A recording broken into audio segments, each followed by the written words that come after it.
Shalom, Bapak Ibu Saudara. Kita teruskan studi kita, kristalisasi, masih di kitab Yesaya di bagian kedua, pasal 40 sampai pasal 55. Dan suara kenabian ini berbicara kepada Yehuda, kerajaan Yehuda, kerajaan selatan yang sudah dibuang di Babel. Barangkali sudah 40 tahun dia di sana, dan mereka diberikan, ada beberapa poin di pasal 40 sampai 55 ini yang sudah kita bahas. Yang pertama, tentunya Tuhan menguatkan bangsa Israel itu bahwa dialah Tuhan yang mengatur segala sesuatu. Dialah yang melakukan segala sesuatu dan bukan berhala-berhala mereka.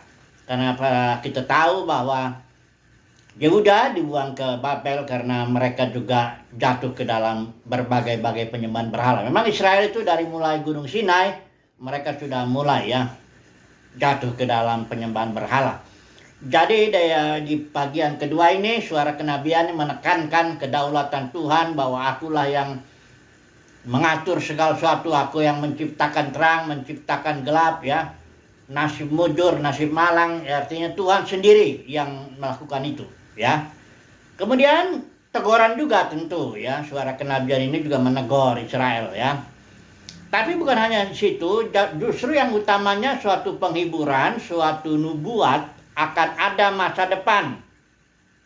Tuhan akan ciptakan masa depan melalui hamba-hambanya Dan kita tahu hamba-hambanya ini harus dipersiapkan. Termasuk Israel itu, Sion itu yang disebut Sion, artinya para pemenangnya itu itu disiapkan. Bahkan dikatakan di sini dengan cara dimurnikan melalui dapur kesengsaraan. Jadi Tuhan tidak memulihkan begitu saja, tapi Tuhan pakai suatu tim, katakan begitu yang melaluinya Tuhan akan melakukan pemulihan, menciptakan masa depan. Nah, hari ini kita mau bicara secara khusus karena yang dibilang hamba-hamba Tuhan itu bisa yang dimaksud Sion, bahkan seluruh Yerusalem. Tapi secara khusus ada di sini Mesias yang dibilang Kristus itu yang diurapi, seorang keturunan Daud tentunya karena dia adalah raja juga. Dan tentu keturunan Abraham juga. Nanti kita mau melihat ini karena cara kerja Tuhan itu sinkron dia. Bahkan dari mulai rencananya semula di Kejadian pasal 1 ayat 26-28 itu sudah jelas bahwa manusia diciptakan supaya serupa dan segambar dengan dia agar bisa berkuasa menaklukkan segala sesuatu di bumi ini. Jadi fokus kepada bumi, manusia akan menaklukkan itu rancangannya Dan Mesias sudah dinubuatkan juga di situ bahwa keturunan perempuan itu akan meremukkan kepala ular itu. Karena tujuannya Yesus datang ke dunia ini kan salah satunya tuh dia mau menghancurkan pekerjaan-pekerjaan setan. Ada 3 lah kira-kira kalau tujuan Yesus itu, Mesias ini datang ke bumi ini. Yang pertama, dia membuktikan bahwa di dalam Injil Yohanes bagian terakhir itu, percakapan itu dia bilang supaya dunia tahu bahwa aku mengasihi Bapa. Jadi Yesus membuktikan dia datang demi dia mengasihi Bapa, demi Bapa di sorga lah Di Taman Getsemani juga jelas itu pergumulan Yesus. Kita sudah bahas itu penderitaan. Dia bukan pilih penderitaan, tapi dia pilih kehendak Bapa untuk membuktikan kasihnya itu Satu tujuannya itu. Yang kedua, tujuannya kepada iblis arahnya, surat Yohanes itu. Itulah anak manusia datang itu supaya menghancurkan pekerjaan-pekerjaan iblis Kemudian yang ketiga, nah inilah dia yang Yohanes 10 juga mengatakan, aku datang supaya mereka mempunyai hayat. Hayat itu yang disimbolkan oleh pohon kehidupan. Karena yang disimbolkan oleh pohon pengetahuan itu suatu jenis hidup yang namanya maut, Alkitab bilang, yang dikuasai iblis. Jadi iblis banyak melakukan perbuatan-perbuatan karena manusia mengambil jenis hidup maut, yaitu dari manusia di bawah setan. Tapi setan tetap ada batasnya ya. Dia tidak bisa sembarangan aja karena dia nggak punya kehendak bebas dalam arti bisa berbuat semaunya. Tetap Tuhan yang mengontrol segala sesuatu. Burung jatuh pun tidak ada yang terjadi di luar kehendak Bapa, itu jelas ya. Sehingga apapun yang dikerjakan oleh setan tetap dalam kontrol, dalam pengaturan Bapa yang sempurna itu. Jadi Mesias di sini, coba dulu kita fokuskan dulu ya kepada satu orang ini, Mesias di pasal yang ke-53. Kita tidak usah baca ini, bahkan sebenarnya dari pasal 52 ayat 13 ini ya sampai kepada pasal 53 bagian yang terakhir ini ya. Ini seluruh ahli percayalah bahwa ini sebenarnya benar-benar pasal mengenai Mesias ya. Banyak digenapi, bahkan sampai matinya ayat 9 ya. Dalam matinya ia ada di antara penjahat-penjahat, karena Yesus itu mati disalib di antara dua penjahat itu ya. Matinya juga, tapi yang penting aja kita nanti ambil ya. Yang penting itu di ayat 10 ya. Ini yang paling poin yang utama ini. Kalau saya melihat inilah kesuksesan Yesus sebagai Mesias itu. Di sini di ayat 10 ini kelihatan ya. Ada lagi yang penting tentunya ada bahwa di sini dia ayat 4 ya. Tetapi sesungguhnya penyakit kitalah yang ditanggungnya. Penyakit kita ya. Dan kesengsaraan kita yang dipikulnya. Jadi Mesias itu memikul, menanggung dosa. Akibat dosa bukan sebagian orang. Nah, kan kalau kita sudah bahas kemarin bahwa penebusan itu unlimited. Jadi dikatakan di sini kalau ayat 6, ayat 5 ya. Tetapi dia tertikam oleh karena pemberontakan kita, dia diremukkan oleh karena kejahatan kita, ganjaran yang mendatangkan keselamatan bagi kita ditimpakan kepadanya, dan oleh bilur-bilurnya kita menjadi sembuh. Ayat 6, perhatikan ini bukan untuk orang pilihan aja, tapi untuk semua manusia. Perhatikan ini, kita sekalian, ya ini istilah kita sekalian ini kalau dimaksud itu hanya sebagian aja umat pilihan Tuhan, nggak cocok, nggak masuk, nggak make sense gitu ya. Perhatikan nih, kita sekalian sesat seperti domba. Siapa yang sesat seperti domba? Apa cuma umat pilihan aja? Enggak, semua manusia ya. Makanya di bagian ini hamba Tuhan yang menderita ini, di bagian ini dikatakan ini banyak bangsa ya, ayat 15. Demikianlah ia akan membuat tercengang banyak bangsa, raja-raja. Jadi ini universal ini bicara, bukan untuk bangsa Israel aja, bukan. Nah, ayat itu mengatakan begitu, kita sekalian sesat seperti domba. Ini Alkitab mengatakan yang sesat seperti domba itu siapa? Yang berbuat dosa. Semua manusia. Paulus juga dibilang, semua kita, tak ada seorang pun yang benar. Semuanya udah berbuat dosa. Ya berarti ini kita sekalian itu berarti ya semua. Ya. Masing-masing kita mengambil jalannya sendiri. Begitu juga tiap bangsa. Semua manusia lah mengambil jalannya sendiri. Ya menyembah ini, menyembah itu. Semua itu ya. Jadi kalau ayat 6 kita bilang, oh ini hanya untuk umat pilihan Tuhan aja, yang dimaksud kita sekalian sesat, ini nggak masuk akal. Ya. Berikutnya, tetapi Tuhan telah menimpakan kepadanya kejahatan kita sekalian. Jadi kalau Yesus hanya menanggung sebagian orang aja, itu juga nggak masuk akal. Banyak bagian-bagian lain, misalnya surat Roma lah. Nggak usah kita baca itu, kalau nggak di pasal 4, pasal 5 itu. Karena satu orang Adam jatuh, semua manusia masuk ke dalam alam maut, alam kesia-siaan, jenis hidup yang dikuasai iblis. Itu karena satu orang loh. Nah kalau karena satu orang juga, maka semua juga. Itu masuk akal gitu. Logikanya begitu kan. Kok kalau satu orang Adam kita semua masuk dalam alam maut, terus satu orang Yesus hanya sebagian gitu. Itu nggak masuk akal ya. Bahkan dikatakan kasih karunia berlimpah lebih lagi ya.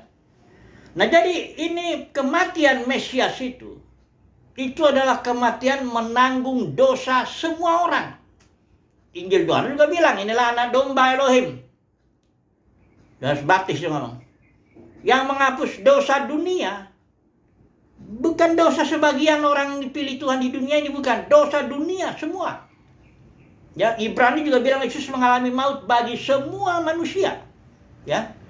Kemudian juga Yesus digelarin dalam surat Yohanes, inilah Yesus juru selamat dunia. Nah, kalau dia hanya juru selamat orang pilihan, nggak layak dia mendapat gelar juru selamat dunia. Kalau dia dapat gelar juru selamat dunia, ya karena dia menyelamatkan seluruh dunia. Begitu yang benar. Ya. Ini memang perlu dalam membaca Alkitab kita memakai akal sehat lah ya. Jangan karena aliran kita mengatakan ajaran neraka kekal gitu ya. Misalnya Calvin bilang ya kan, ya penebusan tuh limited atonement. Ya yang tulip itu TUL-nya itu limited atonement. Nah karena sudah diputuskan begitu dalam aliran, dalam denominasi, ya udah kita akan berusaha mempertahankan itu.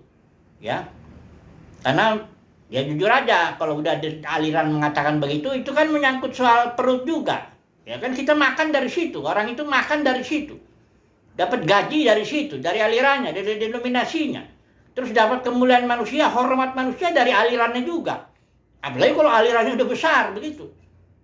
Ya, jadi kalau udah kacamatanya sudah kacamata denominasi membaca Alkitab, udah nggak bisa. Sama seperti seorang kalau pakai kacamata merah, misalnya denominasi merah, nanti dia akan lihat semua warna makhluk-makhluk ini semuanya jadi merah semua. Atau kacamata biru, nanti semuanya jadi biru. Maka kalau mau kita benar-benar cinta Alkitab, cinta kepada firman Tuhan, memang kita harus menjadi orang bebas kayak Paulus, ya. Dan dia juga harus tegas. Kalau aku mencoba menyenangkan manusia, entah itu alirannya, entah itu apanya, aku bukan hamba Kristus. Jadi kita mesti bebas dulu. Ya, kalau mau benar-benar belajar Alkitab, benar-benar mau cinta Tuhan dan firman-Nya, dan juga mau memberitakannya, ya kita mesti bebas. Ya, kalau enggak gitu nanti kita terpaksa karena soal perut, karena soal kemuliaan manusia, karena soal macam-macam, jadi kita nggak bisa bebas lagi ngomong. Ya, sebagai hamba Tuhan itu sudah nggak hamba Tuhan lagi. Itu sudah hamba denominasinya, sudah hamba alirannya, ya. Jadi jelas dari ayat-ayat ini bahwa penebusan Yesus itu untuk semua orang, ya. Universal, ya. Itulah penebusan Kristus, ya. Oke, kita masuk ke ayat 10 ini, ya. Yang sangat penting juga di sini. Perhatikan ini pembukaannya. Tetapi Yesaya 53:10 ya. Tetapi Tuhan berkehendak meremukkan dia dengan kesakitan. Inilah dia ya. Bapa di sorga berkehendak meremukkan dia dengan kesakitan. Ini ada banyak konsep dalam kekristenan nih. Kalau Bapa di surga itu atau Tuhan Yesus itu cuma memberikan yang baik. Ya, pokoknya segala yang baik, segala yang indah, segala yang apa, sehat, kuat, makmur, kaya, apa semua itu dari Tuhan. Kalau nanti ada yang malapetaka, kesakitan, apa ini itu semuanya yang jelek-jelek itu. Itu dari setan itu katanya. Jadi orang Kristen dalam dunia kekristenan sudah diakui bahwa mereka memiliki konsep yang istilahnya dualisme. Saudara kalau boleh lihat di kamus-kamus Alkitab atau kamus teologi itu kelihatan tuh. Dualisme ini artinya begini, dalam suatu situasi tertentu, itu ada dua kuasa yang sedang bertarung di situ. Ya, kejadian tertentu itu terjadi karena ada dua sumber kekuatan. Sumber jahat, satu sumber baik. Terjadilah itu kejadian di situ. Nah orang Kristen percaya, kalau ada yang jahat, ini pasti si pencuri dan si perampok itu yang mereka maksud itu iblis. Padahal pencuri perampok yang di Yohanes 10 yang dimaksud itu ahli Taurat, orang Farisi itu. Tapi itulah dia konsepnya. Memang setiap orang Kristen mengakui bahwa Tuhan itu yang paling maha kuasa. Tapi memang nggak cocok ya dengan omongannya itu. Karena kalau memang Tuhan maha kuasa, dialah yang harus menentukan segalanya. Jadi tapi kalau dilihat Tuhan Yesus lawan iblis, menang mana? Udah jelas menang ini katanya. Tapi kalau datang yang jahat, itu bukan dari Tuhan. Nah ini dia. Itulah yang dualisme itu. Alkitab jelas bilang Bahkan Yesaya 45 di sini nih jelas ini. Akulah Tuhan, ini 45 ini ya, ayat 6. Tidak ada yang lain yang menjadikan terang dan menciptakan gelap, yang menjadikan nasib mujur dan menciptakan nasib malang. Ini jelas Tuhan. Akulah Tuhan yang membuat semuanya ini. Dalam kitab Amos juga dikatakan, kalau terjadi suatu malapetaka, Amos 3 itu, ayat 6 kalau nggak salah, 7. Kalau terjadi suatu malapetaka, apa bukan Tuhan yang melakukan dalam satu kota? Apakah bukan Tuhan yang melakukannya? Tuhan. Jadi Tuhan itulah yang mengatur segala sesuatunya, ya. Paulus tegas itu bilang itu. Saya mesti mengulang-ulang ini karena gawat ini kalau orang mengakui bahwa ada dua kekuatan dalam hidupnya. Enggak, dalam alam semesta ini enggak ada dua kekuatan, cuma satu. Alam semesta ini ditopang oleh firman Tuhan, satu, udah. Tidak ada yang lain. Ya. Enggak ada yang burung jatuh, saya bilang. Enggak ada terjadi di luar kehendak Tuhan. Paulus sudah bilang, kita ini ada, bergerak, hidup di dalam Dia. Jadi kita nggak ada kebebasan, nggak ada manusia. Adam jatuh pun juga bukan karena kebebasan dia memilih, enggak. Memang Tuhan dalam surat Roma 8 nanti kita lihat itu. Bapa di sorga yang merancang kejatuhan Adam supaya dia diproses melalui dua pohon itu. Segala sesuatu, Roma pasal 11 jelas, segala sesuatu berasal dari Dia. Oleh Dia, artinya Dia yang menggerakkan itu. Dan kepada Dia untuk maksud-maksud Tuhan, untuk kemuliaan Tuhan, untuk kehendak Tuhan. Di ayat 10 jelas, tetapi Bapa berkehendak meremukkan Yesus. Jadi kenapa Yesus menderita? Memang alatnya itu ya Sanhedrin ya. Apa semuanya Pilatus sebagai alat aja itu. Tapi yang melakukan, yang merancang, mastermind-nya yang membuat Yesus menderita di kayu salib itu Bapa di sorga. Makanya jadi dia bingung, kok Bapa yang penuh kasih bikin sakit anaknya. Ada maksudnya. Ya. Karena memang sudah begitulah. Upah dosa maut. Yesus harus mengalami kematian. Masuk dulu kalau maut. Kayak Ibrani bilang, Yesus haruslah mengalami maut bagi semua manusia. Kalau dia menjadi juru selamat, nggak bisa. Ya, dia harus mengalami itu. Nanggung. Ya, upah dosa maut kan, bukan neraka kekal. Upah dosa maut. Yesus tanggung itu. 3 hari dia di dalam maut. Dia bangkit. Karena dia hidup itu mengalahkan maut. Memang harus. Itu memang udah hukumnya. Ya, udah aturan mainnya begitu. Jadi kalau ada orang bilang diberkati Tuhan itu artinya hidup kita makmur, sehat, kaya, nggak banyak masalah, itu omongan guru palsu begitu. Guru palsu itu cirinya selalu bicara kebaikan Tuhan tapi diarahkan kepada perkara-perkara jasmani, ya. Pendeknya kalau ada yang jahat menimpa, itu bukan Tuhan. Ya, itu dia menjadikan Tuhan, menduakan Tuhan, kalau ya namanya juga dualisme kan, menduakan. Ada Tuhan yang satu lagi, walaupun tidak berkuasa dia, ya, tapi tetap dia ada, gitu loh. Nah ini yang kita mau, betul kita benar-benar ya menyembah hanya Tuhan yang satu itu, ya. Kita percaya Bapa lah yang merancang semua ini. Tapi ada maksudnya. Apa maksudnya dia? Bapa ini berkehendak meremukkan dia dengan kesakitan. Yesus juga bilang kok, cawan yang diberikan Bapa kepadaku. Waktu Petrus coba bantu Yesus itu dengan dengan pedang itu. Cawan yang diberikan Bapa kepadaku, cawan penderitaan itu, masa nggak aku minum? Jadi Yesus jadi ngomong dengan mulutnya, ini cawan ini menjadi Bapa. Ya. Terus maksudnya apa? Nih ada 3 di setidaknya. Setelah apabila ia menyerahkan dirinya. Jadi Yesus berpasrah diri, menyerahkan diri kepada kehendak Bapa. Kita pun belajar begitulah. Untuk mau dipakai Tuhan. Ini untuk masa depan baru ini ya. Untuk masa depan baru kita menyerahkan diri kepada kehendak Bapa. Enak, tidak enak, apapun juga belajar menerima. Kayak Ayub. Masa kata kita hanya mau menerima yang enaknya aja, kata Ayub gitu kan. Dari Tuhan, nggak mau lagi nggak menerima yang nggak enaknya. Terus banyak orang bilang, oh Ayub salah. Ayub belum ngerti katanya. Ada pengkhotbah begitu. Karena Ayub bilang kan, Tuhan yang memberi, Tuhan yang mengambil. Terpujilah nama Tuhan. Terus katanya si pengkhotbah ini, oh Ayub salah. Itu bukan, itu kalau Tuhan yang memberi, ya. Tapi yang mengambil bukan Tuhan. Nah itu dia. Dualisme itu yang saya bilang tadi. Ya. Padahal Alkitab tegas bilang di situ Ayub tidak bersalah dengan lidahnya atau dengan perkataannya. Ketika dia ngomong Tuhan memberi, Tuhan mengambil, Ayub nggak salah. Tapi ini memang nih, para teolog ini mau coba-coba, dia mencoba-coba membela Tuhan. Karena Tuhan itu Tuhan yang kasih, nggak boleh dia buat jahat, nggak boleh dia bikin gelap, malapetaka itu semua. Itu setan itu yang dengan kehendaknya sendiri cerita berontak. Ceritanya konyol ya. Oke lah, ya kita sambung terus. Apabila yang menyerahkan diri sebagai korban penebus salah, perhatikan ada 3 efeknya nih.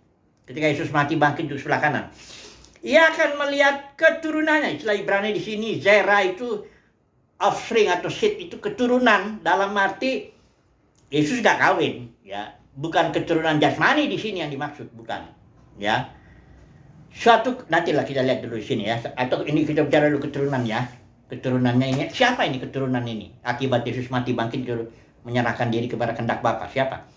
Kalau saudara lihat di Matius, ini silsilah Yesus ini ya, silsilah Yesus Kristus, itu dari Abraham dikatakan ini, perhatikan di ayat yang ke-17. Jadi, ini kesimpulannya nih, dari Abraham sampai Daud seluruhnya ada 14 generasi. Saya coba kalau saudara hitung tuh dari Abraham 1, ya, terus 2 Ishak itu terus sampai Daud itu 14. Ya, memang benar. Dari Abraham sampai Daud seluruhnya ada 14 generasi. Kemudian dari Daud sampai pembuangan ke Babylon, ini jadi dari Daud itu turunnya itu langsung hitung Salomo ya. 1, karena Daud sudah dihitung kan tadi. Salomo 1 terus sampai Yekonya, ini itu 14 generasi sampai apa? Pembuangan. Nah, dari pembuangan ke Babylon sampai Kristus, dari itu berarti dari Yekonya turun Shealtiel itu situ, hitung aja nih. Shealtiel 1, Yakub 11, ini Yusuf 12, Yesus ke-13. Yang ke-14 siapa? Itulah keturunan Yesus yang adalah Kristus. Perhatikan ini ya. Dan dari pembuangan ke Babylon sampai Kristus. Bukan sampai Yesus, enggak, sampai Kristus.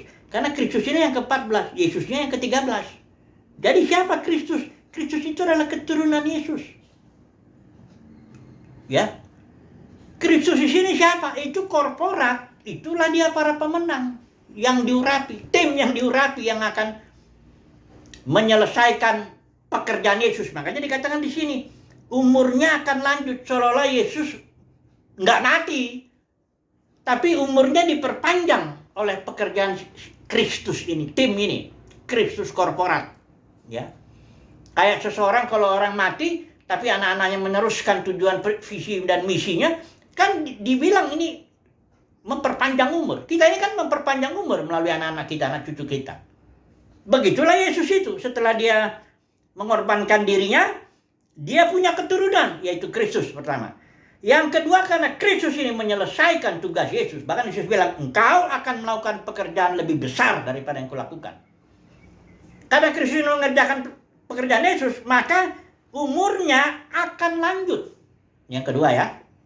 Dan yang ketiga, kesuksesan Yesus itu kehendak Tuhan akan terlaksana. Inilah suksesnya Mesias itu. Pertama, dia punya keturunan. Kristus keturunannya itu. Ya. Kedua, dia umurnya akan lanjut. Artinya Kristus ini akan terus melayani sesuai pekerjaan, sesuai tujuan misi dan visi Yesus itu. Umurnya akan lanjut. Maka yang ketiga, kehendak Tuhan, kehendak Bapa terlaksana. Ini kesuksesan Mesias. Kalau kita mau ikut, kan sekarang ini banyak tuh teologi sukses lah ya, motivator yang bicara-bicara soal sukses lah. Kebanyakan sih suksesnya ya sukses dalam arti ya harus kaya, nggak banyak masalah dan macam-macam lah ya. Itu bukan sukses Mesias itu sukses duniawi.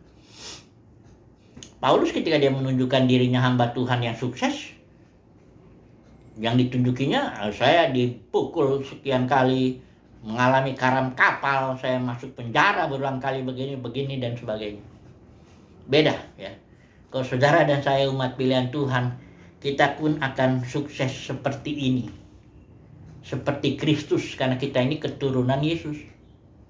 Apa sukses kita? Yang pertama, sukses kita bahwa kita punya keturunan. Saya nggak bilang jasmani ya. Kalau orang karunia nggak kawin, tetap dia bisa punya keturunan, anak-anak rohani lah. Gitu. Kayak Yesus itu kan manggil muridnya sekali waktu kan anak-anak, hai anak-anakku. Yesus itu anaknya ya 11 lah kalau kita bilang begitu yang ini. Ya memang akhirnya 120 dan sebagainya. Kita punya keturunan, itulah sukses kita. Dalam arti anak rohani bisa, anak jasmani juga bisa, ya. Inilah ya, satu. Sukses yang kedua, kita umurnya akan lanjut. Nggak peduli matinya kita umur berapa. Ini bukan bicara matinya umur berapa. Yesus matinya umur 33, muda sekali. Tapi dia umurnya lanjut loh, jangan salah.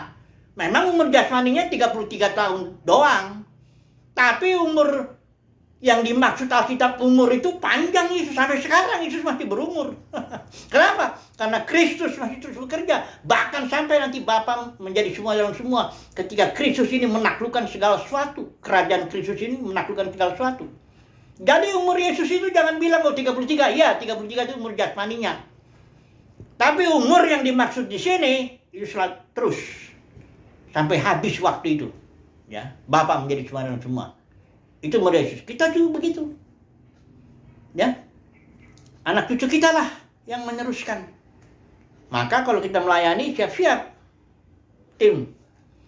Jangan ngomong hanya orang banyak. Orang banyak tuh biasanya nggak nerusin perjuangan kita. Ini saya tekanin lagi ya. Orang banyak yang dengar kita ngomong itu. Kayak Yesus kan yang mendengar dia itu ada yang disebut orang banyak. Ada yang lingkaran-lingkaran gitu. Yang nerusin itu yang maki untuk Yesus itu ini. Yang orang banyak tuh akhirnya teriak, oh, salibkan dia. Begitu orang banyak. Saya yakin di antara orang banyak yang neriakin Yesus itu, salibkan Yesus. Saya yakin banyak yang udah disembuhkan Yesus tuh. Banyak yang udah makan roti Yesus itu. Yang mujizat 5 roti 2 ikan itu. Jadi yang meneruskan perjuangan Yesus itu tim yang terkecil. Inner circle-nya katakanlah begitu. Jadi kita juga harus hati-hati ya, jangan bangga dipuji-puji orang banyak.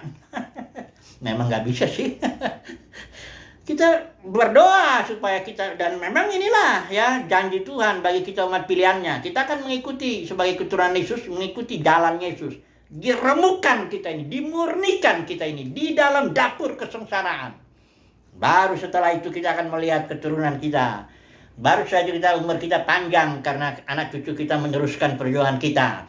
Baru di sini kehendak Tuhan, kehendak Bapa terlaksana dalam hidup kita. Itulah sukses kita sebagai umat pilihan Tuhan, sebagai keturunan Yesus. Sebagai penutup ya, cari waktu saya 5 menit. Siapakah Kristus ini? Ya, dia akan dinyatakan di akhir zaman. Itu yang sering saya sebut-sebut di sini. Roma pasal 8. Inilah Kristus itu yang akan ditampilkan kepada segala makhluk. Roma pasal 8 ayat 19. Sebab kerinduan yang, saya pakai ILT ya.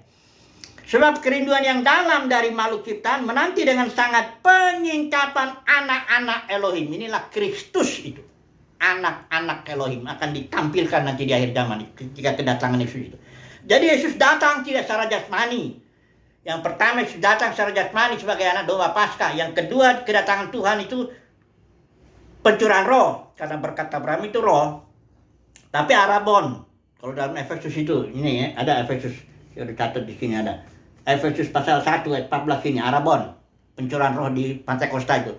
Nanti pencurahan pondok daun di sini nih. Itu full. Di sinilah Kristus itu ditampilkan. Ya. Ayat 20. Karena makhluk ciptaan telah ditundukkan kepada sia-siaan, bukan karena kehendaknya sendiri, tapi karena dia yang telah menundukkannya atas dasar pengharapan. Ayat 21. Bahwa makhluk ciptaan itu sendiri juga akan dimerdekakan. Oleh siapa? Ya, dimerdekakan dari perbudakan kebinasaan. Oleh siapa? Ini nih, kemuliaan anak-anak Elohim. Masuk ke dalam kemerdekaan kemuliaan anak-anak Elohim yang tadi tampil itu. Jadi Kristus, keturunan Yesus itu, di akhir zaman akan ditampilkan. Di setiap zaman itu ada para pemenangnya ini, yang sudah lewat dapur kesengsaraan, ya. Oh, jangan pikir kalau kita, Paulus jelas, kalau kita menderita bersama dengan dia, baru kita ikut memerintah bersama dengan dia. Ya, ini kalau teologi sukses sih ngomong, kalau ikut Tuhan sukses diberkati, berarti nggak ada masalah. Ya, kalau perlu ya jangan, kalau penyakitan bagaimana, ya. Aduh, pokoknya yang duniawi itulah, itu memang. Tapi karena dunia kekristenan sudah jatuh, maka orang-orang dalam dunia, guru-guru duniawi ini, kalau dia ngomong, dia akan didengarkan oleh dunia kekristenan. Itu sebabnya saya bilang, mayoritas khotbah itu pasti yang nyenengin telinga. Tak mungkin bicara tentang, mau enggak, kita ini sedang mengikuti seorang yang menderita. Masalahnya itu, ya. Yesus sudah bilang, seorang murid nggak lebih dari gurunya. Kalau gurunya ngalamin begini, masa muridnya mau lain? Ada yang bilang, ngutip ayat, Yesus sudah jadi miskin supaya kita jadi kaya. Ini emang dasar, udahlah susah lah emang, udahlah biarin deh. Kalau saya yakin dalam kekristenan banyak yang dipanggil, sedikit yang dipilih. Inilah yang dipilih ini, Kristus yang akan ditampilkan di akhir zaman, yang adalah keturunan Yesus, yang menempuh jejaknya Yesus ini.